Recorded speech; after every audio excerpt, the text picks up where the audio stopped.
오늘은 예수님의 이름으로 기도하는 이유라는 제목으로 말씀을 좀 나누겠습니다. 우리 아이들을 가르치다 보면 아이들이 종종 그런 질문을 해요. 꼭 기도하고 나면 예수님의 이름으로 기도합니다. 이렇게 해야 되나요? 라는 질문을 하죠. 그리고 우리 왜 꼭 그렇게 해야 되나요? 라는 질문들을 합니다. 제가 와서 신방하면 우리 어르신들에게 기도하는 법을 늘 가르칩니다. 그런데 우리 어르신들에게 기도하는 법을 가르치는데 제가 꼭 두 가지만 가르칩니다. 하나님 아버지라고 부르고 하고 싶은 말씀을 그냥 하시면 됩니다. 사람에게 대하듯이 하나님께 그렇게 하시고 기도가 꼭 끝날 때에는 예수님의 이름으로 기도합니다. 아멘. 그러시면 됩니다. 그게 기도입니다. 어렵지 않죠? 그러면 대답도 못 하시고 그러십니다. 그래서 그럼 제가 또 같이 이제 기도를 하고 예수님의 이름으로 기도합니다. 아멘. 이렇게 가르쳐 드리는데 그 다음 날 또 같이 하면 처음에 기도 어떻게 하라 그랬죠? 그럼 이제 하나님 아버지 그거 좀 많이 좀 아세요? 네, 기도 끝나면 어떻게 끝내라 그랬죠? 그러면 6년째 아직도 어르신들이 모르신 분이 계십니다. 늘 가르쳐 드리고 함께 실습하고 하지만 6년째 물어보면 허세 까 드셔불고 이 사탕도 안 돼 왜 까 드셔보는가 모르겠어요. 기억을 못 하시는 거예요. 여러분 실제 우리들이 기도한다는 것은 더군다나 우리가 예수님의 이름으로 기도한다는 것은 여러분 저와 여러분이 누릴 수 있는 특별한 특권이에요. 누구나가 가르친다 그래서 되는 게 아니라 여러분 그래서 누구나가 누릴 수 있는 특권이 아니라 하나님이 우리에게 주시는 특별한 은혜고 축복인 줄 믿습니다. 오늘 우리가 그것을 왜 이게 특별한 권리고 은혜인지 좀 우리가 말씀을 좀 봤으면 좋겠는데요.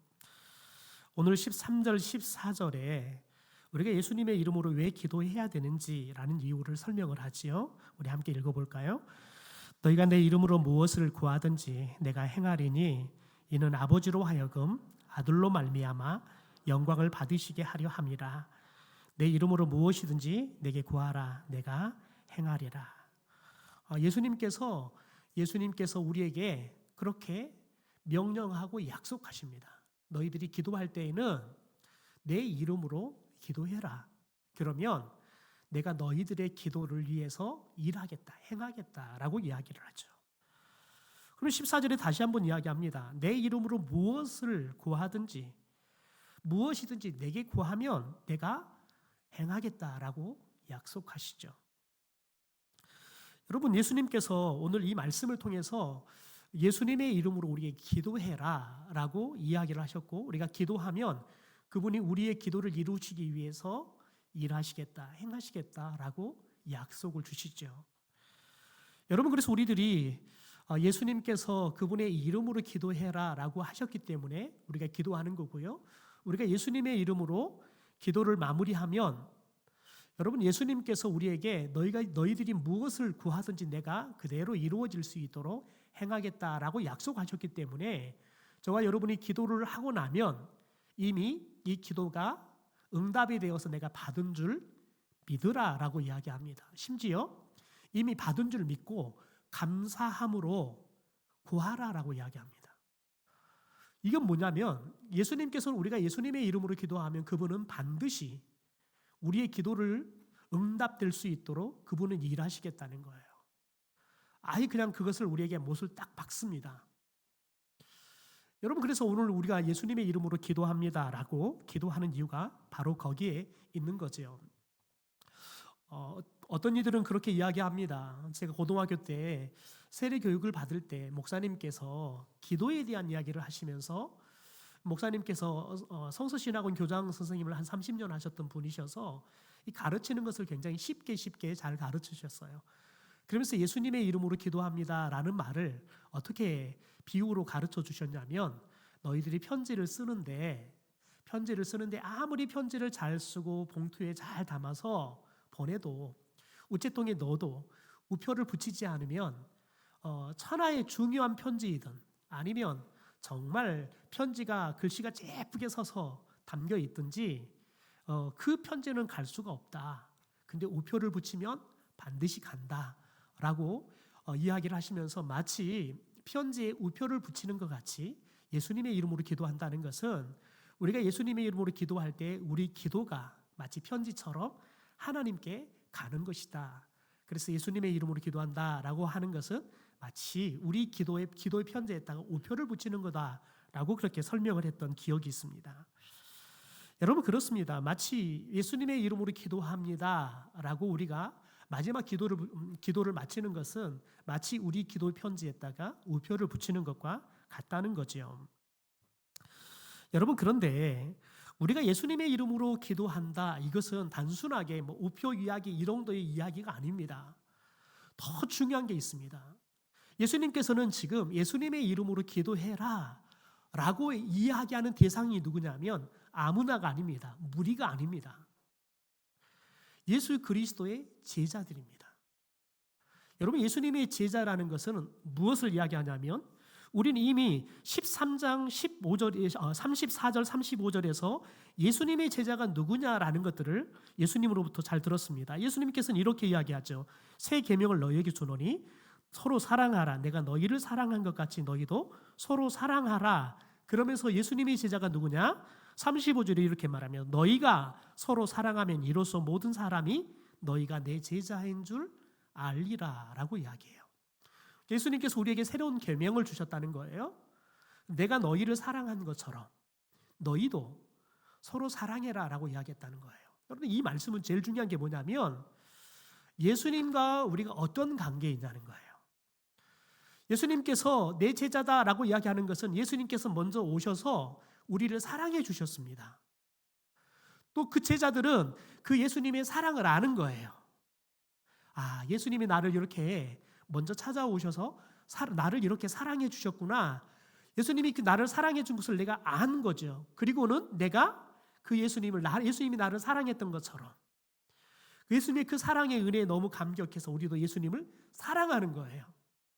우리가 예수님을 사랑하는데 그 예수님께서 뭐라고 말하냐면 너희가 나를 사랑한다면 내가 너를 사랑한 것처럼 너도 먼저 너의 형제들과 사랑해라는 거예요. 그것도 서로 사랑하라는 거예요. 너희들이 서로 사랑하면 그러면 너가 내 제자인 것을 알게 될 거라는 거예요. 세상 사람들이 알게 될 거라는 거죠. 여러분 그러니까 지금 예수님의 이름으로 기도한다는 것은 단순하게 누구에게나 이야기하는 것이 아니라 예수님의 사랑을 받고 또 예수님을 사랑하면서 그래서 예수님이 우리에게 말씀하신 것을 따라서 우리도 교회 안에 있는 특별히 예수 공동체 안에 있는 사람들과 서로 사랑하며 살아가는 거죠. 그러니까 이것은 무엇을 말하냐면 우리가 예수님의 사랑으로 우리가 예수님과 하나가 되고 그래서 예수님이 나를 사랑한 것처럼 나도 예수님을 사랑하고 또 예수님을 그렇게 사랑하는 사람들과 또 우리들이 함께 더불어 사랑한다는 거지요. 여러분 우리는 예수님의 사랑을 받고 우리가 예수님을 사랑하면 우리를 성도라라고 부릅니다. 여러분 더 나아가서는 그런 성도들이 모여서 서로 사랑하면 그 서로 사랑하는 공동체를 우리는 교회다라고 이야기를 하죠. 그러니까 여러분 성도와 교회는 유기적인 공동체입니다. 그러니까 예수님과 하나로 여러분 딱 하나로 연결되어 있는 유기적인 공동체라는 거예요. 그러니까 우리가 예수님의 이름으로 기도한다 이것은 뭐냐면 우리가 예수님과 어떤 관계가 있느냐라는 것을 규명하는 거예요. 그러니까 예수님과 유기적인 관계 속에 하나가 되어 있는 사람들만이 예수님의 이름으로 기도할 수 있는 겁니다. 여러분 한번 생각해 볼까요? 만약에 우리들이 기도하면 예수님의 이름으로 기도합니다라는 것들을 맞춰야 하는 걸 알아요. 그런데 여러분이 기도를 하는데 이렇게 기도하는 거죠. 하나님, 제가 저 사람 때문에 살 수가 없습니다. 제가 저 사람 때문에 사업을 할 수가 없습니다. 그러니까 하나님, 좀 저 사람 좀 손을 좀 봐주십시오. 이렇게 기도하고 저와 여러분이 마지막 기도를 예수님의 이름으로 기도합니다 라고 기도를 마쳤다고 생각해 봅시다. 여러분 예수님께서는 그 기도를 응답해 주실까요? 예수님께서는 너희들이 무엇이든지 구하면 내가 행하겠다라고 약속하셨습니다. 여러분 그런데 우리들이 나를 괴롭히고 나를 힘들게 하는 사람을 하나님 좀 손 좀 봐주세요 라고 기도하고 예수님의 이름으로 기도하면 예수님께서 약속하신 대로 행하시냐는 거예요. 여러분, 우리는 그 대답을 쉽게 우리는 알 수 있는 게 있습니다. 야고보 4장의 말씀에 보면 예수님께서 이런 말을 합니다. 우리 같이 한번 말씀을 읽어볼까요? 시작. 너희는 욕심을 내어도 얻지 못하여 살인하며 시기하여도 능히 취하지 못함으로 다투고 싸우는도다.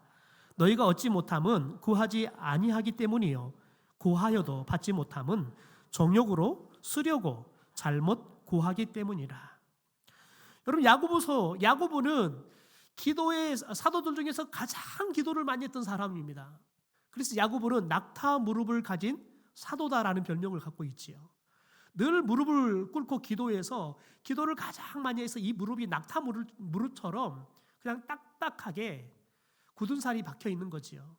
그런데 그 야고보가, 기도의 사람 야고보가 기도에 대해서 그가 깨달은 게 뭐냐면, 예수님께서 너희들이 무엇이든지 내 이름으로 구하면 내가 그대로 행하겠다라고 이야기했는데, 예수님의 이름으로 기도해도 예수님께서 우리의 기도를 응답해 주지 않는 경우가 있더라는 거예요. 그 경우가 뭐냐면 오늘 3절에 이야기한 것처럼 구하여도 받지 못하는 것은 너의 정욕으로 쓰려고 구하기 때문이라는 거예요. 여러분, 때로는 그렇습니다. 하나님, 그건 제 욕심이 아니에요. 보십시오. 제 주변에 있는 사람들도 다 저 사람에 대해서 저와 똑같은 생각을 하고 저와 똑같이 하나님께 기도하지 않습니까? 그러니까 이건 저만의 제 욕심만이 욕심으로 구하는 게 아니에요. 이건 우리에게 절대적으로 필요한 거예요. 우리 공동체를 위해서, 나와 함께하는 사람들을 위해서 하나님이 응답해야 되는 거예요. 이건 제 정욕이 아니라 우리 모두를 위해서 기도하는 거니까 하나님 들어주셔야 돼요. 여러분, 때로는 우리들이 그렇게 구할 수 있다는 거예요. 생각하고 기도할 수 있다는 거예요. 그러나 여러분, 하나님 편에서 과연 그것이 어떠냐는 거예요. 여러분, 우리들이 예수님의 이름으로 아무리 기도하더라도 저와 여러분이 예수님과 바른 관계가 아니다. 여러분, 한번 생각해 봅시다. 예수님께서는 내가 너를 사랑하는 것처럼, 여러분, 예수님께서 우리를 언제 어떻게 사랑하셨습니까? 그분은 우리에게 그렇게 말하면 너희가 아직 죄인 되었을 때라고 이야기합니다. 그러니까 예수님이 우리를 사랑할 수 있을 때가 아니에요. 우리가 죄를 지어서 심판받아 죽어 마땅할 때 그분은 우리를 먼저 사랑해 주셨다는 거예요. 그런데 여러분, 과연 우리는 예수님이 내가 너를 사랑한 것처럼 너희도 서로 사랑하라 라고 이야기하는데, 여러분, 우리가 그렇게 기도한다 그러면 과연 예수님이 나를 사랑한 것처럼 우리가 과연 사랑하는 그 기도냐는 거예요. 아니라는 거지요. 여러분, 그러면 어떻게 기도할 때 우리의 기도가 예수님이 약속한 것처럼 응답받을 수 있냐는 거예요. 우리는 응답받는 기도를 능력 있는 기도다라고 이야기하지요. 어떻게 우리가 기도하면 우리의 기도가 응답받는 능력 있는 기도가 될 거냐는 거예요. 여러분, 그게 오늘 그 비밀이 8절부터 12절까지의 예수님께서 가르치는 말씀을 통해서 우리가 그걸 알 수 있습니다. 여러분이 특별히 빌립이 예수님께 이렇게 이야기를 하죠. 주여, 아버지를 우리에게 보여주옵소서. 그리하면 족하겠습니다 라고 예수님께 하나님 아버지, 성부 하나님을 보여달라고 요청을 했어요. 그랬더니 예수님이 대답을 이렇게 합니다. 9절입니다. 같이 한번 읽어보죠. 시작. 예수께서 이르시되 빌립아, 내가 이렇게 오래 너희와 함께 있으되 내가 나를 알지 못하느냐? 나를 본 자는 아버지를 보았거늘 어찌하여 아버지를 보이라 하느냐? 여러분, 이 말씀은 우리에게 굉장히 중요한 이야기를 하는 게 뭐냐면 예수님과 하나님이 어떤 관계에 있는가에 대한 이야기를 하고 있습니다.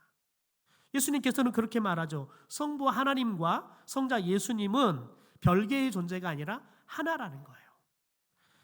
아버지와 아들이 연합의 일체인 것처럼 이 땅에 오신 예수님은 자신이 하고 싶은 대로 말을 하고 가르치는 게 아니라는 거예요. 자신이 하고 싶은 대로 행동하는 게 아니었다는 거예요. 여러분, 하고 싶은 대로 그냥 사람들에게 그냥 하고 싶은 대로 기적을 베풀고 죽어버린 사람을 살리고 한 게 아니었다는 거예요. 여러분 이번 주에 계속해서 뉴스에 오르내리는 게 대통령의 사면권에 대한 이야기잖아요. 대통령이 사면을 하는데 이건 규칙도 없고 그냥 자기 마음대로 하고 싶은 대로 그냥 막 해버린 것 같은, 그래서 이런 잘못된 사면권을 대통령이 계속 주는 것이 옳으냐, 그런 이야기들이 계속해서 매스컴에 오르내려요. 참 안타까운 일이지요.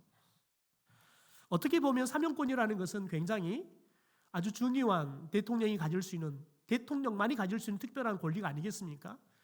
여러분 근데 그것을 자기가 하고 싶은 대로 쓰고 싶은 사람에게 마음대로 써버린다. 여러분 그러면 대통령의 사면권을 쓰는 것이 합법적이지만 합법적임에도 불구하고 여러분 누구에게나 동의를 얻을 수는 없습니다. 비난을 받는 거지요.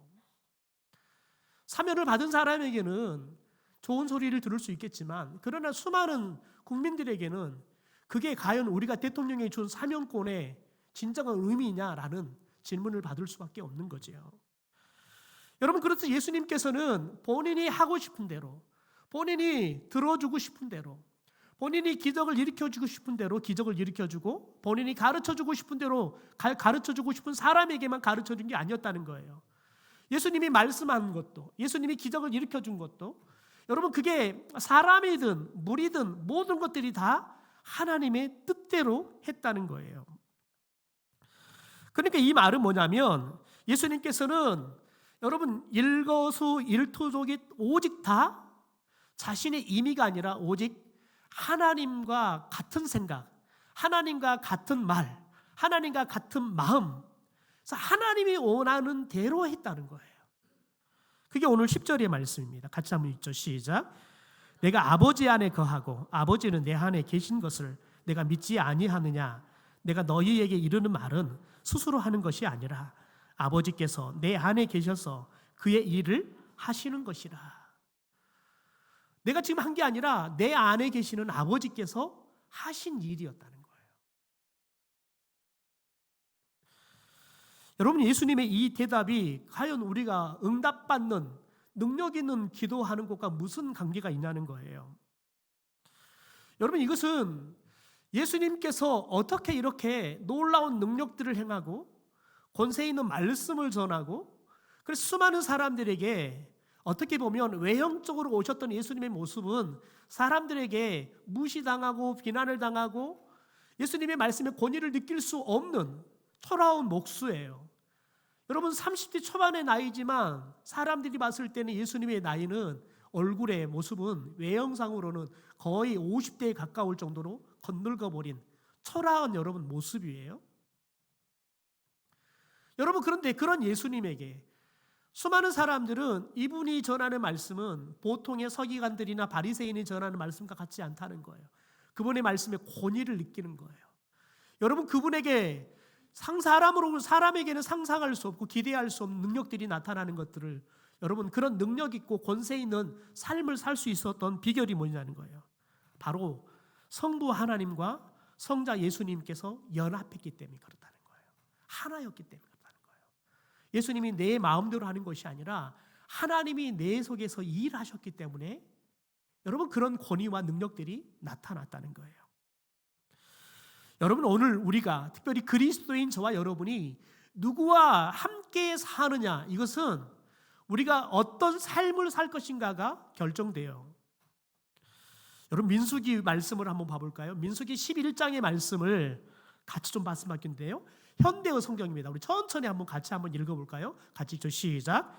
이스라엘 백성이 애굽 땅에서 나올 때 따라온 이방인들이 먹을 것이 없다고 투덜대자 이스라엘 백성 중에서도 자꾸 불평하는 사람들이 늘어났다.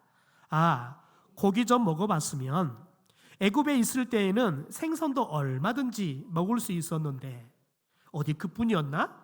오이, 참치, 부추, 파, 마늘까지 마음대로 먹지 않았던가?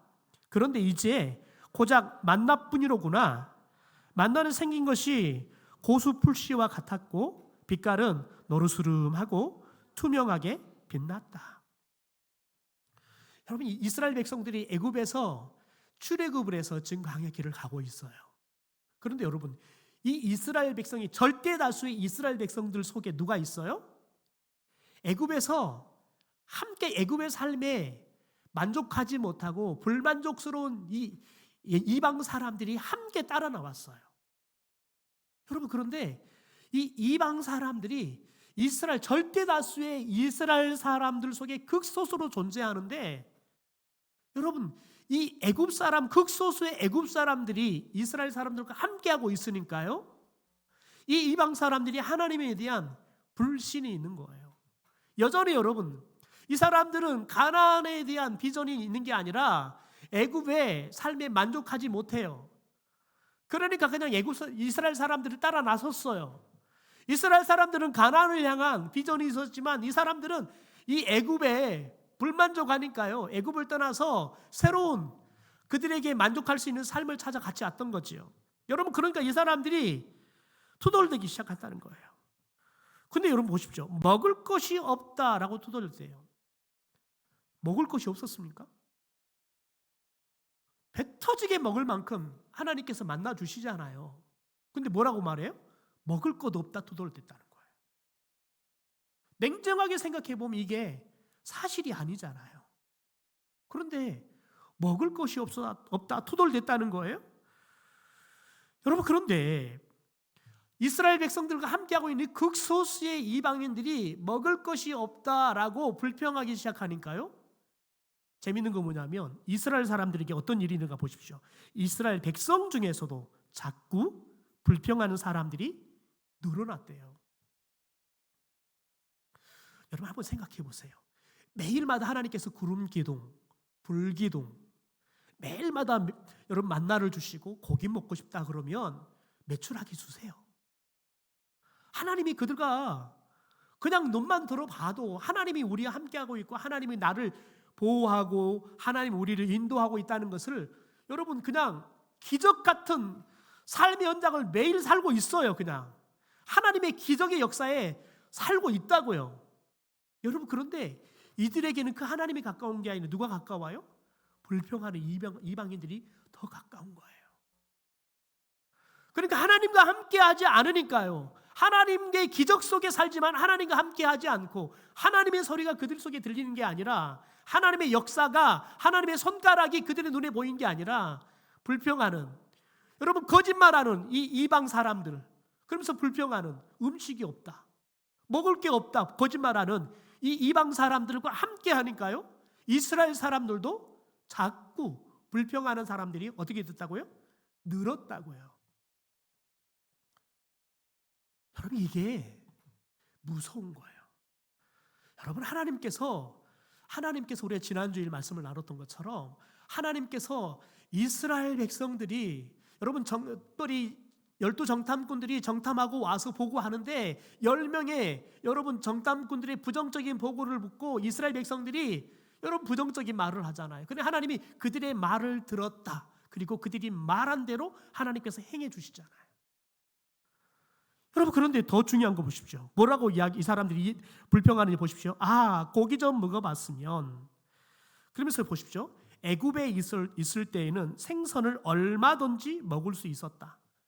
여러분, 그래요? 노예들이 얼마든지 내가 먹고 싶은 대로 먹을 수 있어요? 뻥치고 있잖아요. 어디 그뿐이야? 오이, 참외, 부추, 파, 마늘까지 마음대로 먹었대요. 진짜 마음대로 먹었어요? 아니요. 어디 주인이 마음대로 노예한테 마음대로 먹으라고 줘요. 여러분, 노예들한테는 주는 것도 아까워요. 왜 주냐면 일 시켜 먹으려고 주는 거지. 마음대로 배가 터지도록 먹고 싶은 대로 먹으라고 주는 주인이 어디 있어요? 그런 주인 없어요. 요즘처럼 여러분 보장되어 있는 여러분 노동자들을 위해서 보장되어 있는 법이 있어도 여러분 일을 시키는 사람 입장에서는 어떻게 하면 조금 덜 주고 일을 많이 시킬 건 이런 생각을 하는 게 세상의 이치처럼 보여요.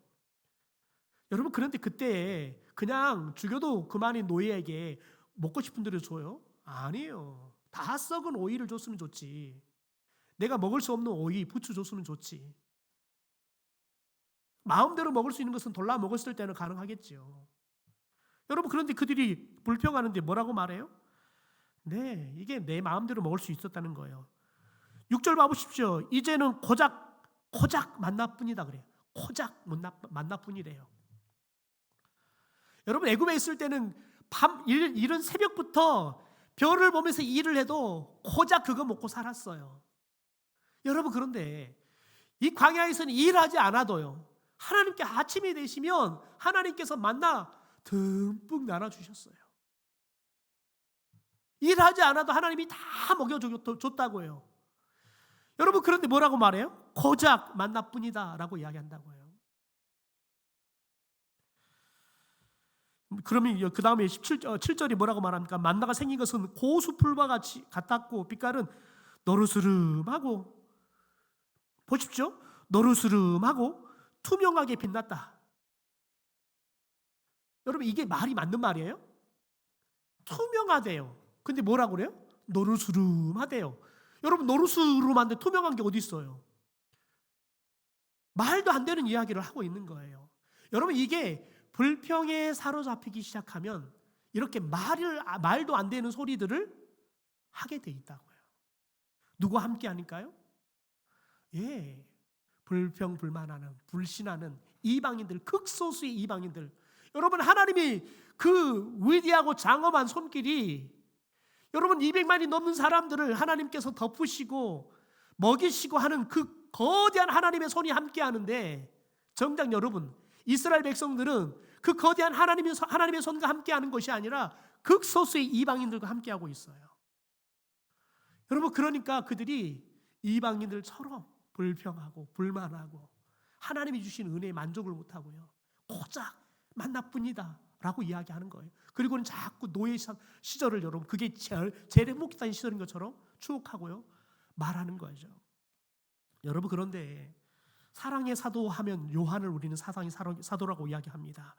그런데 이 사도 요한이 라오디아 교회를 향해서 말씀하시는 예수님의 말씀을 이렇게 이야기를 합니다. 그런데 이 라오디아 교회를 향해서 말씀하시는 예수님의 말씀은 사도 요한이, 그리고 우리가 예수님을 처음 만났을 때 예수님께서 우리에게 어떻게 다가와 주시고 우리를 만나 주시는지에 대한 그 모습을 잘 그려주고 있습니다. 우리 요한계시록 3장 20절 말씀 같이 한번 현대어 성경을 읽어보죠. 시작.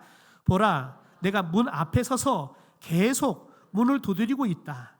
만일 누구든지 내 음성을 듣고 문을 열면 나는 그에게 들어가 그와 함께 먹고 그도 나와 함께 먹게 될 것이다.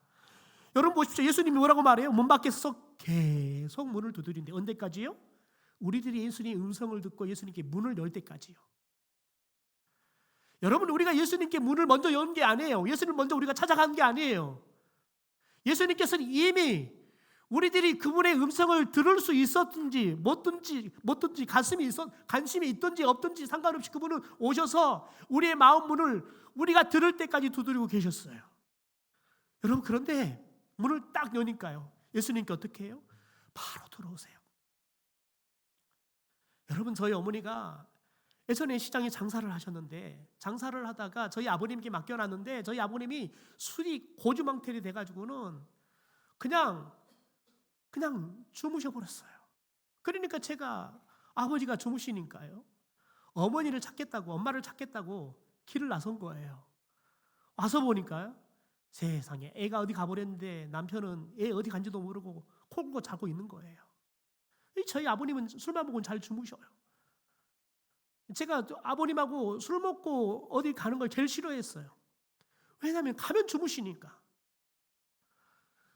그래서 깨워서 영병 어디 있냐고 그랬더니 여기 있었는데, 여기 있었다고 그 말만 하고 계시는 거예요. 그러니까 여러분, 어머니가 이제 완전 정신이 나가셔가지고 저를 찾고 다니시는 거예요. 그런데 이제 아버님이 주무시고 계시는 그 앞에 가게 하시는 이제 그 사장님이 이제 함께 찾으러 다니는 거예요. 근데 그 사장님이 저를 먼저 찾았어요. 그리고 저를 안고 다시 가게로 돌아오는데 어머니가 저 앞에서 저 이름을 부르고 막 오더래요. 그런데 그 사장님이 영벽이 찾았다고 이야기하는데 어머니가 그걸 못 듣고 막 가더래요. 그래서 잡아가지고 찾았다고 이야기하니까요, 저를 보더니 어떻게 했을까요? 저를 딱 본 순간 어떻게 했을까요? 딱 안고 아이고 이놈아 막 울었을까요? 뒤지게 때렸대요.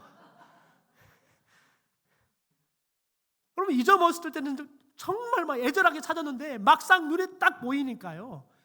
완전 화가 확 치밀어 오른 거야. 아니 아빠 옆에 있으라면 있어야지 어디를 막 다니냐고 그래. 뒤지게 때렸대요. 세상에 찾아놓고 죽더래 때렸대요. 아이고 하나님의 은혜 때문에 안 죽어서 여러모로 봅니다. 여러분 그런데 예수님은 우리가 그분의 음성을 들을 때까지 문을 두드리는데요. 문을 딱 열면 저희 어머니처럼 화가 내갖고 아이고 인자 문을 열어 막 그냥 때리는 게 아니라 그분은 쑥 들어오셔서 여러분 우리와 함께 먹고 마시겠다는 거예요. 여러분 그러면 어떤 일이 일어나느냐? 요한일서 4장 7절 8절 이렇게 이야기합니다. 우리 현대우선 같이 읽어보죠. 시작. 사랑하는 형제들이여 서로 사랑합시다. 사랑은 하나님께로부터 오는 것입니다. 남을 사랑하고 친절을 베푸십시오. 그러면 하나님의 자녀인 것이 증명됩니다. 그리고 하나님을 더욱더 깊이 알 수 있게 됩니다. 남을 사랑하지 않는 불친절한 사람은 하나님을 알지 못한다는 증거입니다. 하나님은 사랑이기 때문입니다. 여러분 하나님이 우리 속에 들어오잖아요. 그분은 사랑이세요. 그러니까 여러분 우리가 하나님과 함께 하면서 그분의 사랑을 먹고 살면 어떻게 되느냐? 우리가 사랑하게 된다는 거예요. 친절하게 대한다는 거예요. 여러분 그럴 때 저 사람이 진짜 하나님을 사랑하는 사람이구나 그걸 알 수 있다는 거예요. 그런데 보십시오. 4장 20절 21절 같이 한번 읽어볼까요? 그렇지 않은 사람들이 있다는 거예요. 같이 읽죠. 시작. 만일 누가 입으로는 나는 하나님을 사랑하고 있다 하면서 믿음의 형제를 계속 미워하고 있다면 그는 거짓말쟁이입니다. 자기 눈앞에 있는 형제를 사랑하지 않는 사람이 어떻게 보이지 않는 하나님을 사랑할 수 있겠습니까? 그러므로 하나님께서는 이렇게 명령하셨습니다. 하나님을 사랑하는 사람은 형제도 사랑해야 한다. 여러분 형제를 사랑하는 것은 명령이에요. 너가 나 사랑한다 그러면 사랑해야 한다. 여러분 예수님께서 왜 명령하실까요? 예수님 우리가 지킬 수 없는 건 명령하지 않아요. 너가 진짜 나 사랑한다면 내가 너 사랑한 것처럼 내가 너 미워할 수밖에 없고 저주할 수밖에 없을 때 나 너 사랑했어. 그것처럼 너도 사랑하는 거야. 여러분 예수님께서 명령이지만 우리가 예수님을 사랑하게 되어지면 자연스럽게 사랑하게 된다는 거예요. 여러분 오늘 요한은 우리에게 진짜 우리가 하나님을 사랑하면 그래서 우리가 하나님의 사랑을 깨닫잖아요. 하나님이 우리를 얼마나 친절하게 대했는지 그걸 알게 되면 우리도 형제를 여러분 특별히 누구를 말해요? 네, 믿음의 형제들을 말합니다. 여러분 그러니까 교회 공동체가 사랑의 공동체가 되면 여러분 교회는 사랑할 수밖에 없는 거예요. 친절할 수밖에 없는 거예요. 여러분 저는 우리 고함교회가 이 요한일서에서 이야기하는 이 사랑의 공동체, 친절한 공동체가 되기를 소망합니다. 대답이 시원찮네요. 자, 보십시오. 예수님께서 우리와 함께 하잖아요. 그런데 아주 중요한 이야기합니다. 예수님께서 내가 십자가에 죽고 3일 만에 부활하고 내가 승천하게 될 것이다. 그런데 예수님께서 뭘 약속하냐면 내가 하나님의 나라로 가게 되면 내가 너희들에게 보혜사 성령을 보내주겠다라고 이야기를 합니다. 여러분 그런데 그분이 오면 어떤 일을 하느냐? 우리 12절 말씀 같이 한번 읽어볼까요? 같이 읽죠. 시작. 내가 진실로 너희에게 이르노니 나를 믿는 자는 내가 하는 일을 그도 할 것이요 또한 그보다 더 큰 일도 하리니 이는 내가 아버지께로 감이라. 여러분 보십시오. 성령이 우리에게 오잖아요. 그러면 예수님을 믿는 사람은 예수님이 하는 일도 하게 될 거라는 거예요. 예수님보다 더 큰 일, 더 많은 일을 하게 될 것이다 라고 이야기를 해요. 이게 뭐냐면 여러분 예수님과 우리가 하나이면 누구처럼 생각해요? 예수님처럼 생각해요. 누구처럼 말해요? 예수님처럼 말하는 거예요. 누구처럼 행동하겠어요? 예수님처럼 행동해요. 여러분 그런데 성령이 우리에게 오신다. 그래서 성령이 우리 안에 내주에 계신다. 그러면 성령이 하시는 일이 뭐냐면 예수님이 우리에게 가르쳐 주셨던 말씀을 생각나게 하고 그 말씀대로 우리가 살아가도록 우리를 가르치시고 우리가 행할 수 있도록 우리를 인도하시는 일을 하는 거예요. 그리고 성경에 오면 예수님이 했던 일을 하게 될 거라는 거예요. 예수님보다 더 많은 일을, 예수님은 고작 3년 하셨지만 우리는 30년, 40년 할 수 있잖아요. 그러니까 더 많은 일을 행하게 될 거라는 거지요. 여러분, 이게 성도고 이게 교회예요. 그러니까 여러분, 교회는, 성도는 뭘 해야 되느냐? 진짜 예수님과 함께하고 성령과 함께하는 성도라면 예수님이 하신 일을 해야 될 줄 믿습니다. 여러분, 예수님보다 더 많은 일들을 하게 돼야 될 줄 믿습니다. 여러분, 예수님께서 우리에게 너희들이 나보다 더 큰 일을 할 것이다, 이것은 우리에게 예수님 주시는 큰 축복이에요. 왜냐하면 우리가 예수님보다 더 오래오래 살게 될 거라는 거예요. 여러분, 이 말씀처럼 제자들은 훗날 성령이 그들 가운데 와서 권능이 그들에게 임했을 때 예수님 말씀처럼 여러분, 그들이 예루살렘, 사마리아, 여러분 이방인 땅끝까지 이르러서 복음을 전하는 일들을 하잖아요. 죽는 것도 예수님처럼 십자가에 못 박혀 죽는 제자들이 나오잖아요. 어떻게 해요? 그들의 능력, 그들의 여러분 언변으로 하는 게 아니에요. 무엇으로 했다는 거예요? 예수 그리스도의 영이신 성령으로 했다는 거예요. 여러분, 그래서 오늘 그러면 우리가 어떻게 여러분 어떻게 하면 우리가 예수님이 한 일을 하고 어떻게 하면 예수님보다 큰 일을 할 수 있느냐, 다시 한번 정리할까요? 우리 13절 14절 마지막으로 다시 한번 읽죠. 시작. 너희가 내 이름으로 무엇을 구하든지 내가 행하리니 이는 아버지로 하여금 아들로 말미암아 영광을 받으시게 하려 함이라. 내 이름으로 무엇이든지 내게 구하면 내가 행하리라. 여러분, 우리가 하는 게 아니라 누가 한다고요? 예수님이 한다고요. 그러니까 여러분, 하나님의 일은 뭘 하는 거예요? 여러분, 우리가 하나님의 일은 뭘 하는 거예요? 기도하는 거예요. 우리가 기도하면 하나님의 일은 누가 하시는 거예요? 예수님이 하시는 거예요. 여러분, 그럴 때 어떤 일이 일어나느냐? 이렇게 이야기합니다. 아들로 말미암아 성부 하나님이 영광을 받게 된다는 거예요. 여러분, 그래서 교회 일은 무엇을 하든지 목사가 영광을 받아서도 안 돼요. 그 누구도 영광을 받아서는 안 돼요. 오직 누구만이 영광을 받으셔야 돼요? 하나님만이요. 여러분, 그럴 때 진짜 그게 교회가 예수님과 하나가 돼서 예수님이 했던 일을 하고 계시는 거고 예수님보다 더 많은 일을 하는 거예요. 저는 우리 교회가, 우리 성도들이 그런 진정한 제자가 되고 그런 교회가 되기를 주님의 이름으로 축원합니다.